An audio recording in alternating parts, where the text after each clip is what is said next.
아주 공부 많이 하시게 독일이고 이스라엘이고 런던 이곳도 어디 갔어요? 미국에까지. 그래서 미국 신학계에서 지금 뭐 하고 있어요? 신학학 박사로 신학학 교수예요. 전통 있는 교수예요.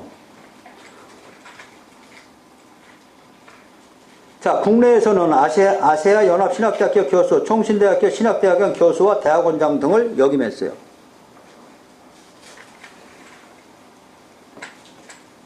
이분이 바울 신학에 대해서는 세계적으로 유명하신 분이에요. 한국이 나온 신학자예요. 대단하죠? 이분이 쓴 고린도 전서 7장 어떻게 해석하냐 보시죠. 자, 제가 읽어드릴게요. 아셨어요? 이건 제 얘기가 아니고 저도 이 노선을 성경을 해석하다 보니까 이분이 맞는 얘기했어요. 그래서 제가 이 본문 해석할 때 나만 하면 난 이단이 돼버려가지고 김수현 박사를 내가 항상 끌고 들어가요. 피하려고. 나도 빠져나갈 근육을 만들어야지. 자, 오늘날 많은 근본주의적 신학자, 근본주의 신학자가 뭐예요? 문자주의자라는 얘기예요. 문자로만 뭐 해석하는 거예요. 목사, 그리스도인은 예수와 바울이 그렇게도 배격한 율법주의에 사로잡혀 이혼은 어떤 경우도 불허해야 한다고 생각합니다. 예수께서 진정으로 강조한 하나님 사랑과 이웃 사랑은 도이시하고. 이웃이 누구예요? 내 자식도 이웃이에요. 내 어머니도 이웃이고. 예수께서 진정으로 경계한 만몬이 뭐야? 재물, 우상숭배와 이웃착취, 산상수훈, 즉 도둑질하고 사기치고 뇌물수수하고 고객 속이고 불량상품 팔아 해치고 약한 자들을 짓밟고 착취하고 투기하고 탈세하는 등 온갖 방법으로 돈을 벌려 하는 형태에 대해서는 뭐예요? 관대하고. 심지어 하나님의 복을 빌어주기까지 하면서 이혼이나 음식 가리기에 대해서는, 음식 가리기가 뭐예요? 우리나라 율법 제사밥 먹지 말라는 거잖아요. 대해서는 율법주의적 엄격성으로 대하는 근본주의자들이 너무나 많습니다. 그들은 배우자의 폭력이나 도박 등으로 인한 심각한 상해, 심지어는 생명의 위험을 느낄 수밖에 없고 자녀들이 지옥 같은 집 밖으로 내몰려 비행 청소년으로 전락하는 상황에 놓인 가정에 대해서도 절대 이혼하지 말고 참고 기도하라고 가르칩니다. 누가? 근본주의자들이. 그리하여 실제로 맞아 죽거나 정신적 또는 육체적 불구가 되는 배우자가 얼마나 많으며 망가지는 자녀의 수는 얼마나 많은지요. 제대로 성경을 해석하고 신학적으로 사고하는 능력을 갖추지 못한 자에 의해 생명은 소홀히 된 거죠. 뭐 때문에? 성경을 해석하고 제대로 성경을 해석하지 못했다는 거예요. 또 제대로 된 정통 신학적을 사고하는 능력이 없었다는 얘기죠. 원래 유대사에서는 여성이 남편에 의해 함부로 버림받아 모든 권리를 잃고 내정적인 처지는 상황을 막고, 아까 설명했어요. 모세율법. 가정의 거룩함을 복돋이기 위해 주신 예수님의 이혼 금지 가르침이 구체적이고 개별적인 상황과는 아무 관계없이 율법주의적으로 적용되어 얼마나 많은 가정이 이혼보다 더 큰 해악에서 헤어나지 못하고 있습니까? 중요하죠. 율법의 정신을 존중해야지. 율법의 정신이 뭐예요? 율법 지키는 거예요? 하나님 사랑, 이웃 사랑. 사랑이 더 중요한 거지 율법을 지키는 게 더 중요하지 않다는 얘기예요. 우리는 이혼하지 말라는 게 뭐예요? 율법을 지키라고 강요하는 거잖아요. 율법의 정신은 율법에 나타난 하나님의 사랑을 얘기하는 거죠. 정신을 존중해야지 변화된 상황에 필요와 관계없이 문자에 집착하면 안 된다는 것을 알아야 합니다. 우리는 왜 예수께서 바리새인이 문자주의적 율법주의와 그토록 싸웠으며 왜 사도 바울이 문자는 사람을 죽인다고 고린도후서 3장 6절이죠. 그러나 정신은 살린다. 영은 살린다. 성경과 신학에 대한 훈련을 제대로 받지 못한 근본주의자들. 이게 뭐예요? 지금 장로신학 보수주의적 근본주의자들이에요. 많습니다, 이거. 물론 그 중에 복음을 받은 사람 많지만 전통이에요, 전통. 이 전통을 그대로 이런 가르침은 상황윤리이지, 환경윤리이지 성경적 윤리가 아니다 하는 얘기예요. 성경윤리 아닙니다. 그들은 성경의 깊은 뜻은 고사하고 여기 고린도전서 7장 15절에 바울이 이혼을 허락하는 말이 들어있다는 것도 모르기에 오로지 이혼 금지만이 성경적이라 상상하고 있는 근본주의자들입니다. 아셨어요? 저 100% 동의합니다. 왜? 성경을 제가 알기 때문에 그래요. 성경 모르면 난리 나죠. 저런 분이 한 번 얘기하면은 꼼짝 못하고 내가 그러면 이단이라고 돌 던져요. 그래서 저분 내가 몰고 가는 거예요, 지금요. 죄송하지만. 맞아요, 틀려요? 우리가 이렇게 신앙생활 한다니까. 이렇게 가르치고 있잖아. 그래서 얼마나 많은 정말 자녀들이 상처를 입고 얼마나 많은 우리 부인들이 남편으로부터 얼마나 고난을 받고 하나님은 화평 중에 평강을 주러 왔더니 평강이 아니고 그들이 뭐예요? 하나님 원망하죠. 하나님 원망합니다. 하나님 뭐 사랑한다는 얘기 못합니다. 왜 나한테 이런 일이 벌어졌냐고 원망합니다.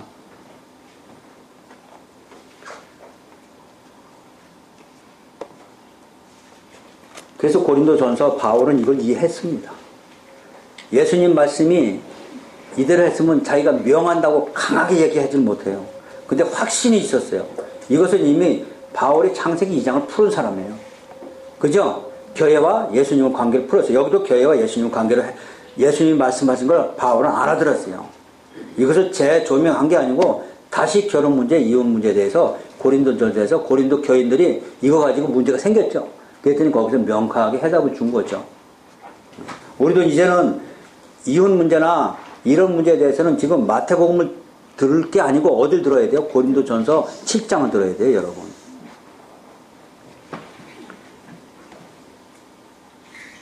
자, 이제 아셨죠? 예. 자, 이제 10절 봅니다. 제자들이 이르되 만일 사람이 아내에게 이같이 할진대 장가들지 않는 것이 좋겠나이다. 예. 이게 정말 자기 중심적이죠. 그랬더니 예수께서 이르되 사람마다 이 말을 받지 못하고 오직 타고난 자라야 할지니라. 그죠? 타고난 자가 뭐예요? 어머니 태로부터 된 고자도 있고 사람이 만든 고자도 있고 천국을 위하여 스스로 된 고자도 있도다. 이 말을 받을 만한 자만 받으라 한 얘기예요. 이 고자라는 게 뭐예요? 우리 저기 연속곡에 나오는 뭐예요? 내시? 내시죠, 내시? 예. 그러니까 결혼하고 못하고 그게 문제가 아니고 하나님으로부터 타고난 자라야 이런 말씀을 다 받는다는 얘기예요.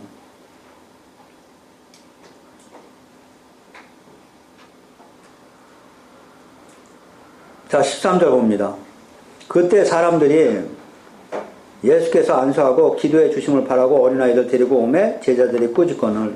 자, 어린아이들 또 나타나죠? 그 중간에 낀 게 뭐예요? 결혼 문제예요.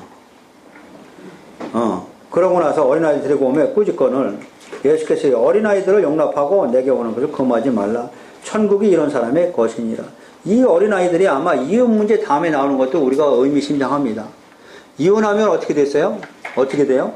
어린아이들이 불쌍히 되는 거죠. 사실은. 그러니까 그런 어린아이들을 데리고 바로 들어온 겁니다. 그랬더니 예수님이 어린아이들을 용납합니다.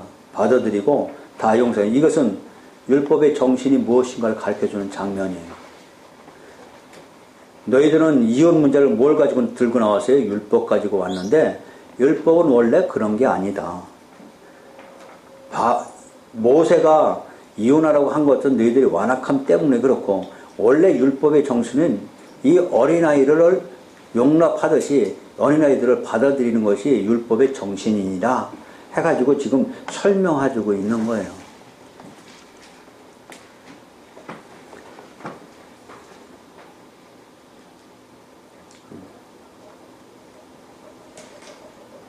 너무 획기적이었어요? 맞아요? 틀려요? 이해 가시죠? 네, 이제는 그렇게 하면 안 돼요. 제가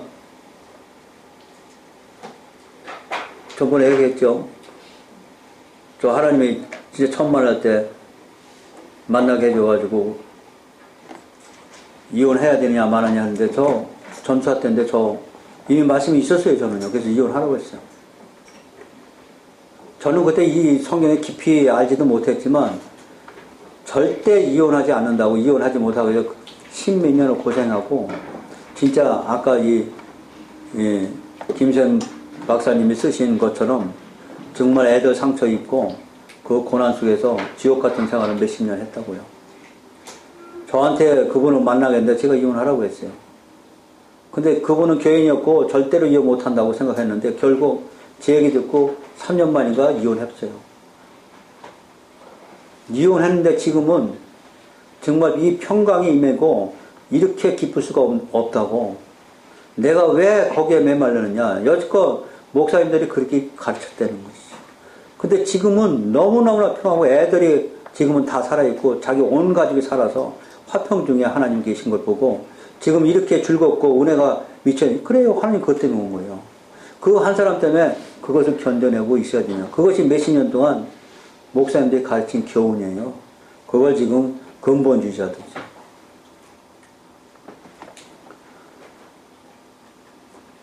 자, 이제 16절 봅니다.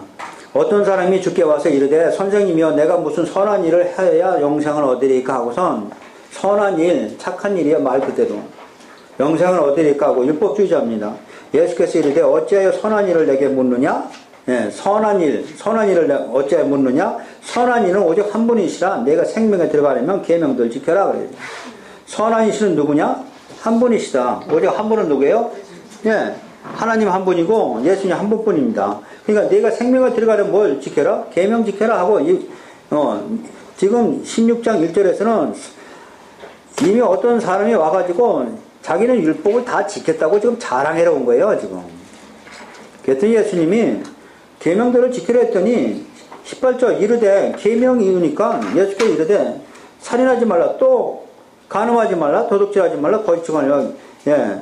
또 지금 1계명에서 400명을 빼고 얘기합니다.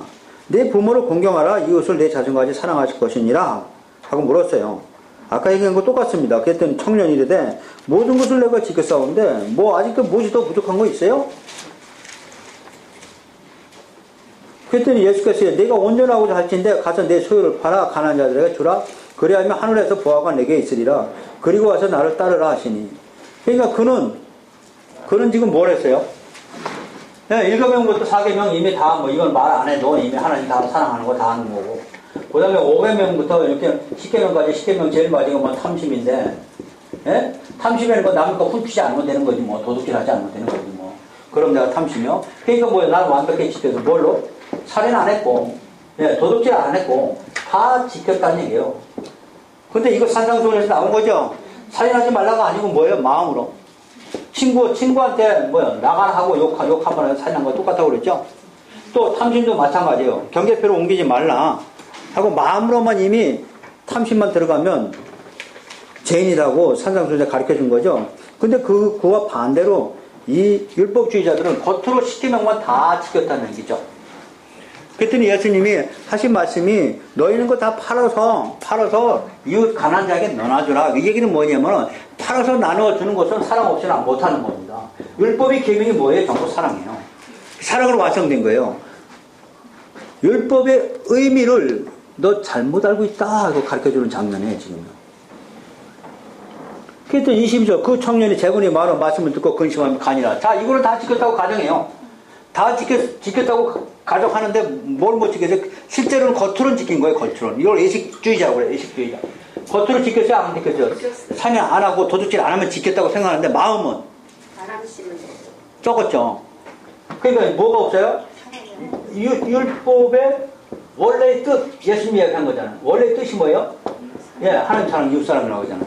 근데 이것을 나와야만이 뭐예요? 율법을 지킨 거예요. 율법이 복음 안에 완성이 된 거죠. 근데 이거는 모르고 지켰다고 자기 의의를 나타내고 있어요. 그 예수님이 하신 거예요. 이거 지킨 거 아니다. 그래서 한마디로 너희는 거 팔아서 했더니 결국 그것이 아까워서 못 지켰니? 그게 뭐예요? 율법의 원뜻인 사랑을 몰랐다는 얘기입니다. 그래서 22절 그 청년 재물이 많아 이 말씀을 또 근심하며 갔습니다. 예, 율법 못 지킨 자예요. 23절 예수께서 제자들에게 이르시되 내가 진실로 너희에게 이르노니 부자는 천국에 들어가기 어려우니라. 예, 맞습니다. 왜, 뭐 때문에요? 탐심 때문에 그렇죠? 예, 다시 너희에게 말하니 낙타가 바늘귀로 들어가는 것이 부자가 하나님 나라에 들어가는 것보다 쉬우니라 하시니라. 예, 정말 힘듭니다. 나 자신을 비우는 거. 다시 말하면 그랬더니 25절 제자들이 듣고 몹시 놀랐습니다. 왜? 그들이 봤을 때는 여기는 완벽주의자. 네, 완벽주의자죠. 율법 다 지켰고 또 하나님께서 뭐도 받았어요? 복도 많이 받아서 뭐가 많아요? 재산.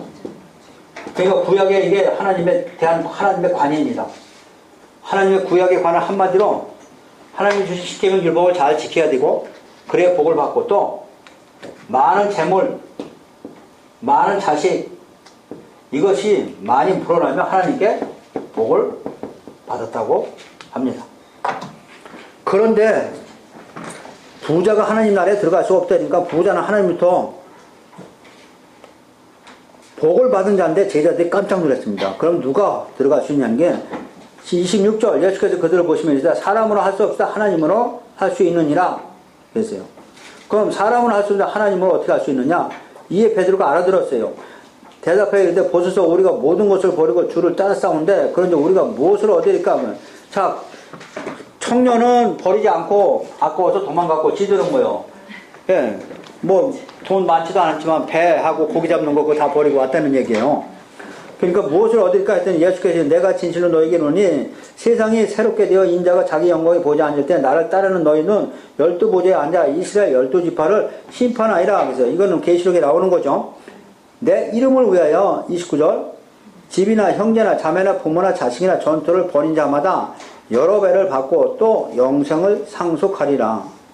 자, 여기는 진짜로 버린다는 의미가 아니고 비유죠. 형제나 자매나 부모나 자식이나 전토를 버리면 됩니까? 안 되는 거죠. 다시 말하면 무슨 의미예요? 그렇죠. 예. 하나님보다 너희들이 이제 부자 청년처럼 재물을 이렇게 사랑하고 그러면은 절대로 내 제자가 못 된다고 지금 설명하는 거예요. 지금 제자 훈련이라고 그랬죠. 지금 16장 이후로 계속 17장, 18장, 19장 전부 그 얘기예요. 자, 그랬더니 그러면서 30절 그러나 먼저 된 자로서 나중되고 나중된 자가 먼저 된다. 여기 먼저 된 자는 이스라엘 백성들이고 나중된 자도 물론 이스라엘 백성들인데 뭘 받아들인 자? 예수님을 받아들인 자. 근데 예수님의 제자들이죠. 나중된 자가. 먼저 된 자는 종교 지도자들이고 결국 나중된 자가 이방인이 되지만 자, 그것처럼 지금 사람으로 할 수 없을 때 하나님으로서는 다 할 수 있느니라. 이 얘기가 무슨 얘기냐 이거죠.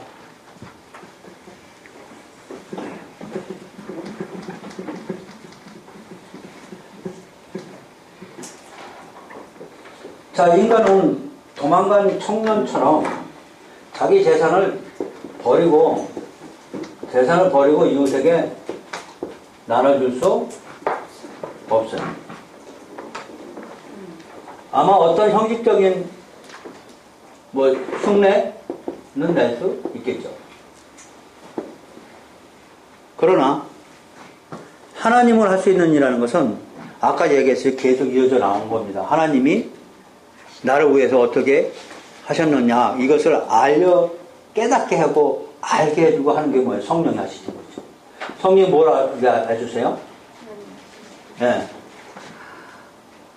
성령이 오셔서 정말로 우리의 가치관 바뀌어주고 하나님이 해주신 일이 시작하지만 이 의미를 깨닫게 되면서 내 안에서 사랑이 창출되겠죠. 이 사랑이 창출되면 이 젊은 청년처럼 도망가지 않고 우리는 이웃을 위해서 사랑을 표출할 수가 있다는 얘기입니다.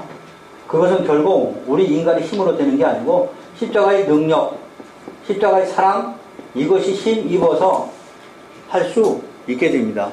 우리 영어로는 이것을 알 수 없지만 성령께서는 사람의 영어로 하나님 절대 모릅니다. 근데 하나님의 영이 우리한테 들어와서 이 사실을 깨닫게 하면서 드디어 우리를 변화시키고 가고 이런 일을 할 수 있다고 지금 예수님은 말씀하고 있습니다.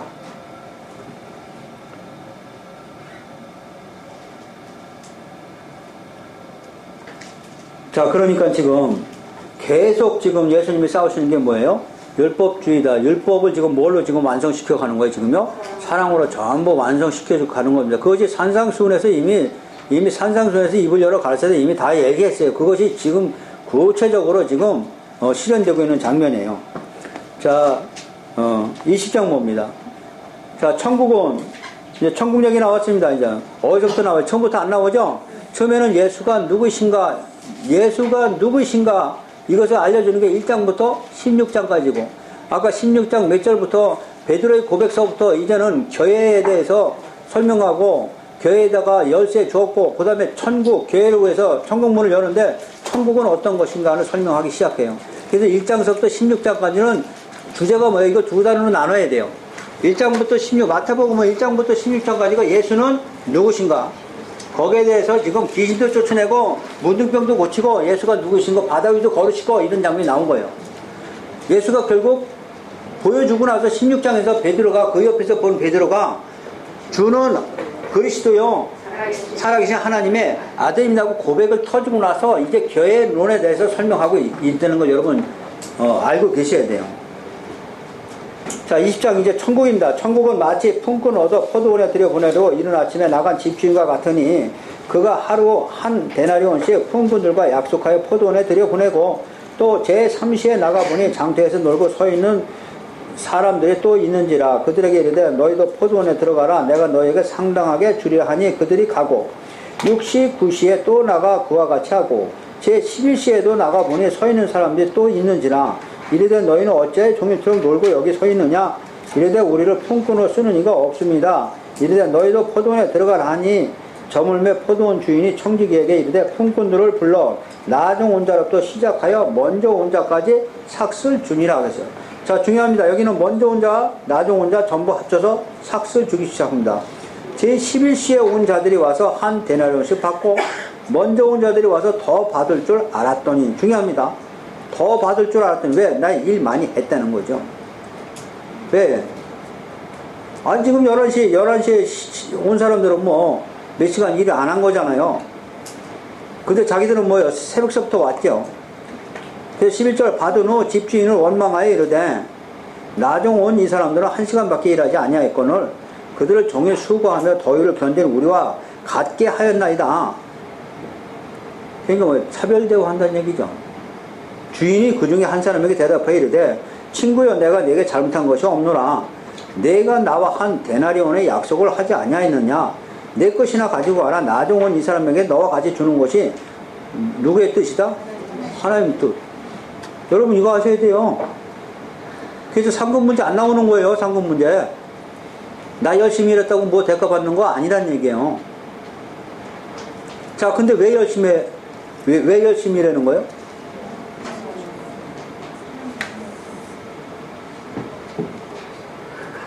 중요해요, 여러분.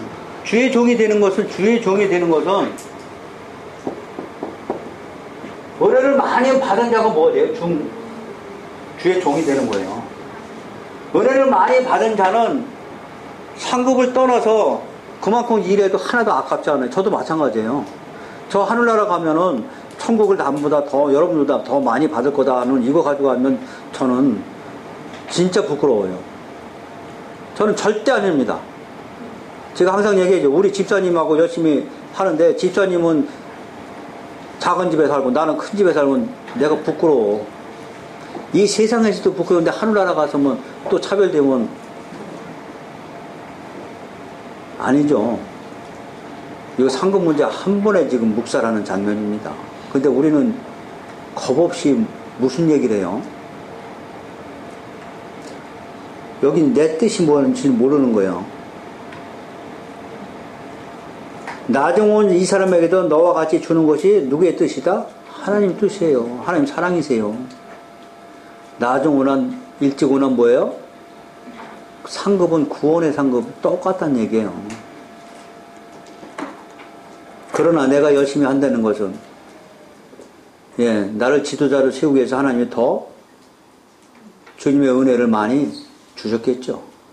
그것을 이 세상에 갚는 방법은 하나님의 은혜를 갚는 방법은 열심히 일하는 방법밖에 없죠. 이것 때문에 하는 거예요. 자, 15절 내 것을 가지고 내 뜻대로 할 것이 아니냐. 내가 선함으로 내가 악하다고 하냐. 그게 뭐 악한 일이냐. 나 적게 줬다고 너하고 약속한 대로 내가 주기만 하는 거죠. 자, 이와 같이 나중된 자로 먼저 되고 먼저 된 자로서 나중되느니라 하면서 이제는 나중된 자가 먼저 될 수 있어요? 11시에 들은 자가 어떻게 돼요? 은혜를 깨닫고 들어와서 먼저 될 수가 있다는 얘기예요. 그 다음에 너처럼 은혜를 모르면 먼저 된 자가 뭐 돼요? 나중될 수 있다는 거죠.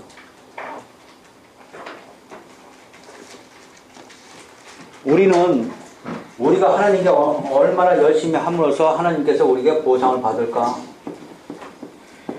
이렇게 하지 말라는 거죠. 하나님 나라는.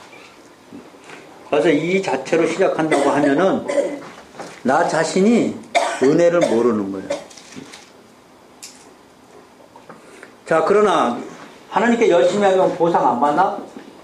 율법적으로 열심히 하면 보상 안 받나? 받아요.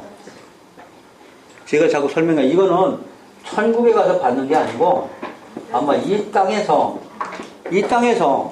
예를 들어서 재물도 줄 수 있어요. 또 자손에게도 이어갈 수 있어요. 이 자손 꼭 기억하고 있어요. 이 율법 2.1획도 안 없어지니까요. 이 땅에 있는 내가 죽어서 받지 못하지만 내가 하나님께 열심히 한 거 누구한테 이어질까? 내 자손에게. 하나님 그건 틀림없이 기억하고 계시겠죠. 그러나 천국은 똑같은 거죠. 왜? 천국은 믿음으로 가는 거고 행위로 가는 것이 아니기 때문에.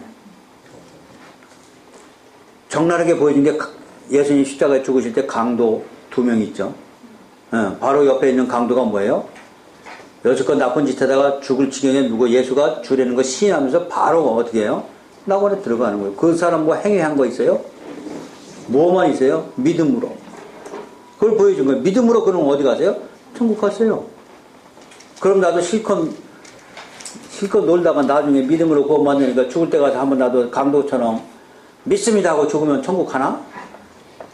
그러다 그냥 교통사고가 직사하면 어떡하려고. 그건 진정한 믿음이 아니죠. 예. 그 강도는 죽을 시점에서 진짜 진정한 믿음을 보였고, 우리가 계획적인 그 믿음은 진정한 믿음이 아니고 하나님을 이용하는 거죠. 자, 그래서 천국은 어떻다? 지금 20장 1절이에요. 1장 1절에서 20장 1절에서 뭐라 하세요? 천국은 어떻게 해요? 똑같다. 16절까지 뭐예요? 똑같다는 얘기예요. 자, 17절 예수께서 예루살렘에 올라가려 하실 때 12제자를 따로 데리시고 그 길에서 이르시되 보라 우리 예루살렘에 올라가노니 인자가 대제사장들과 서기관들에 넘겨짐에 그들이 죽이기로 결의하고 이방인들에게 넘겨주어 그를 조롱하며 채찍질하며 십자가에 못 박게 할 것이나 제3일에 살아나리라 하면서 이제는 제자들한테 내가 어떻게 해야 될 것을 이제는 설명합니다. 그래서 이것이 전부 다 베드로의 고백을 통해서 또 시작되는 거예요. 그때 20절 세베대의 아들의 어머니가 그 아들들을 데리고 예수께 와서 전하면 무엇을 구하니 예수께 무엇을 원하느냐 이르되 나의 2 아들을 주의 나라와 하나는 주의 우편에 하나는 주의 좌편에 앉게 명하소서. 예수께서 대답하여 이르시되 너희는 너희가 구하는 것을 알지 못하는도다. 내가 마시는 잔은 너희가 마실 수 있느냐? 그들이 말하되 할 수 있나이다. 예, 할 수 있나이다. 이것이 그대로 됐습니다. 그들은 지금 그것이 무엇인지 모르고 자기들이 얘기했지만 그대로 이들은 십자가에서 예수님 따라서 순교됐습니다. 23절 이르시되 너희가 과연 내 잔을 마시려니와 내 좌우편에 앉는 것은 내가 주는 것이 아니다 그랬어요. 내 아버지께서 누구를 위하여 예비하시든지 그들이 얻을 것이다. 얻을 것이 아니냐. 10 제자가 듣고 그 2 형제에게 대하여 분이 여기는 제자들 이건 여러분 설교 많이 다 들었죠.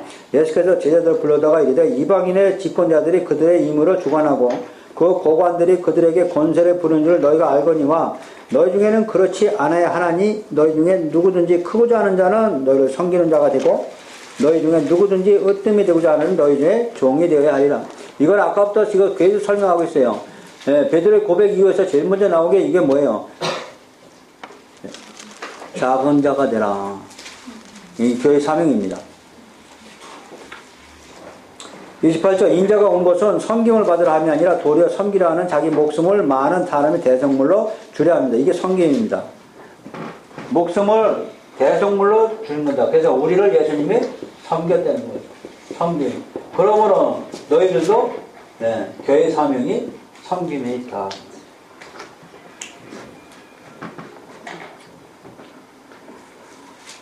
그럼 섬긴다는 것은 물론 그 안에 사랑이 있죠. 무조건 그럼 교회 사명은 섬겨야 되고 사랑을 나타내야 된다. 예. 이것도 문제가 있어요. 이것도 분별력이 있어야 돼요. 그래서 교회가 이 사랑만 가지고 한다고 하면은, 이 사랑만 가지고 한다면 100번 잘하다가 한 번만 잘못해도 어떻게 돼요? 네, 이 사람은 한 번에 완화 무너져. 그래서 이거는 영분별이 좀 있어야 되는 겁니다. 자, 29절 그들이 여리고에 떠나갈 때 큰 무리가 예수를 따르더라. 맹인 두 사람이 길가에 앉았다가 예수께 우리가 지나가신다고 듣고 소리질러 이르되 주여 우리를 불쌍히 여서 다윗 자손이여. 두 단어는 여러분 기억하셔야 돼요. 하나는